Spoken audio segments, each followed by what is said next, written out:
खसी जानवर जी जेका है शरीयत में इजाज़त आहे। खसी सां छा थींदो आहे त गोश्त सुठो ऐं सेहतमंद जानवर थींदो आहे, हिन में ऐब कोन्हे को। खसी जानवर जी जेका है शरीयत में इजाज़त आहे त उनखे तव्हां क़ुर्बानी में भी इस्तेमालु करे था सघो ऐं आम गोश्त में भी उनखे हलाल कयो वेंदो आहे। नबी करीम सल्लल्लाहु अलैहि वसल्लम जी जेका सभिनी खां मशहूरु हदीस आहे त रसूलुल्लाह सल्लल्लाहु अलैहि वसल्लम ॿ जानवर, ॿ मेंढा जेके असां दुंबा चवंदा आहियूं, थुल्हा ऐं सिंघनि वारा ऐं बहितरीनु गोश्त वारा ज़िबा कया हुआ।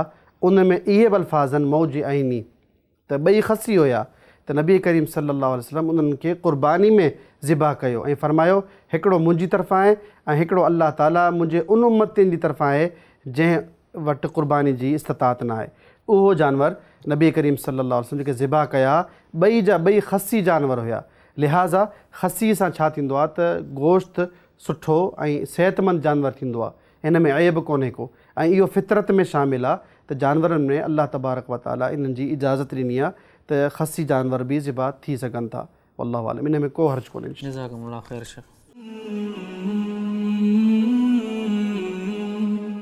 सब्सक्राइब करियो ऐं बेल आइकन ते क्लिक करियो त जीअं असांजी हर नई वीडियो जो नोटिफिकेशन मिले।